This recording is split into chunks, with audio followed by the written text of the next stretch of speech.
बिस्मिल्लाहिर्रहमानिर्रहीम। बच्चों, आज हमारा जो टॉपिक है ये कम्युनिकेशन वन है, Miller and Harley book chapter number 24। और इसमें से हम जो कम्युनिकेशन वन और नर्व्स के बारे में डिटेल से पढ़ेंगे। तो सबसे पहले हम बात करते हैं न्यूरॉन्स के बारे में। तो न्यूरॉन बेसिक फंक्शनल यूनिट है लिविंग ऑर्गेनिजम्स का।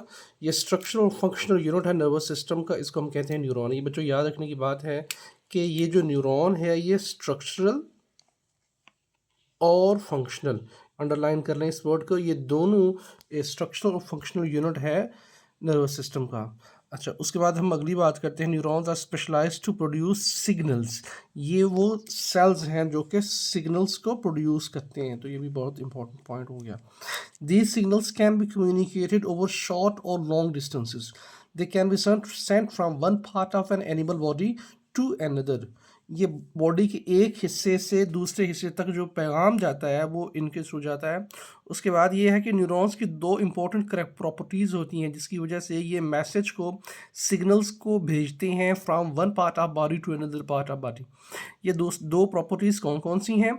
ये पहली है एक्साइटेबिलिटी, दूसरी है कंडक्टिविटी। एक्साइटेबिलिटी क्या होती है? The ability to respond to stimuli is called excitability. मतलब ये हुआ कि न्यूरॉन की ये जो सलाहियत है कि वो किसी स्टिमुलाई को रिस्पॉन्ड कर सकें। इसमें इंपॉर्टेंट वर्ड जो है वो ये रिस्पॉन्ड करना है। कोई स्टिमुलस आया तो उसको रिस्पॉन्ड करना, इस बात को हम कहते हैं एक्साइटेबिलिटी। जबकि दूसरे नंबर पर जो है वो है कंडक्टिविटी। ये क्या है? The ability to conduct a signal called conductivity. जो एक सिग्नल को ट्रांसमिट करना, कंडक्ट करना, इसको हम कहते हैं कंडक्टिविटी। तो दोनों प्रॉपर्टीज़ जो हैं ये न्यूरॉन में मौजूद हैं। एक तो ये है कि किसी सिग्नल को ये रिस्पॉन्ड कर सकती हैं जिसको हम कहते हैं एक्साइटेबिलिटी, और दूसरा ये है कि उस सिग्नल के मैसेज को ये कन्वे कर सकती हैं, पहुंचा सकती हैं, कंडक्ट कर सकती हैं, इसको हम कहते हैं कंडक्टिविटी। नेक्स्ट जो है, there are three functional types of neurons. They are sensory neurons, interneurons and motor neurons. Sensory neuron, the neuron which transmit nerves from receptor to central nervous system is called sensory neuron. वो neuron जो कि nerve impulse को transmit करती हैं receptor से central nervous system तक, उसको हम कहते हैं sensory neuron. There are two types of sensory neurons. One is called as receptor sensory neuron. ये क्या होती है? ये वो रिसेप्टर सेंसरी न्यूरॉन, ये वो सम न्यूरॉन्स एक्ट एज रिसेप्टर्स। वो न्यूरॉन जो कि रिसेप्टर के तौर पर एक्ट करती हैं उनको हम कहते हैं सेंसरी न्यूरॉन्स। तो हम नेक्स्ट पेज पर आते हैं। नेक्स्ट पेज पर ये है अफेक्टर सेंसरी न्यूरॉन। दूसरी जो टाइप है सेंसरी न्यूरॉन की वो है affector sensory neuron. Affector sensory neuron क्या होती हैं? Some sensory neurons are activated by receptors. आगे रिसेप्टर्स जिन न्यूरॉन्स को एक्टिवेट करते हैं उनको हम कहते हैं these are affector sensory neurons. तो ये रिसेप्टर्स के तौर पर ये काम करती हैं। The changes in the internal और external environment stimulate sensory neurons. ये बात याद रखने की है कि जब भी इंटरनल या एक्सटर्नल इन्वायरमेंट में कोई तब्दीली आएगी, कोई चेंज आएगी, तो सबसे पहले जो सेंसरी न्यूरॉन है वो एक्टिवेट होंगी।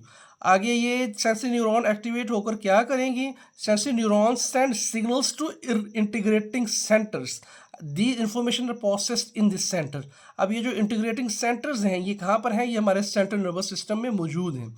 दूसरी जो टाइप है न्यूरॉन्स की वो है interneuron. The neuron which form the integrating centre are called inter neuron.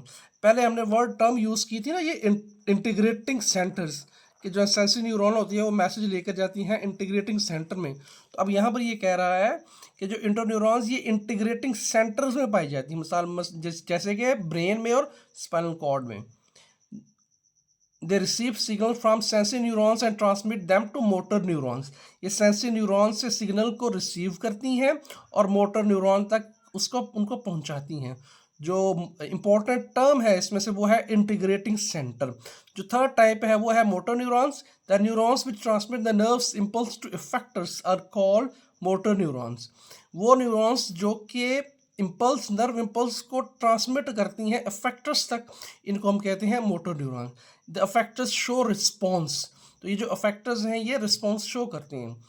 आगे ये अफेक्टर्स क्या हो सकती हैं? ये मसल्स भी हो सकते हैं और ग्लैंड्स भी हो सकते हैं। Muscles show response by contraction.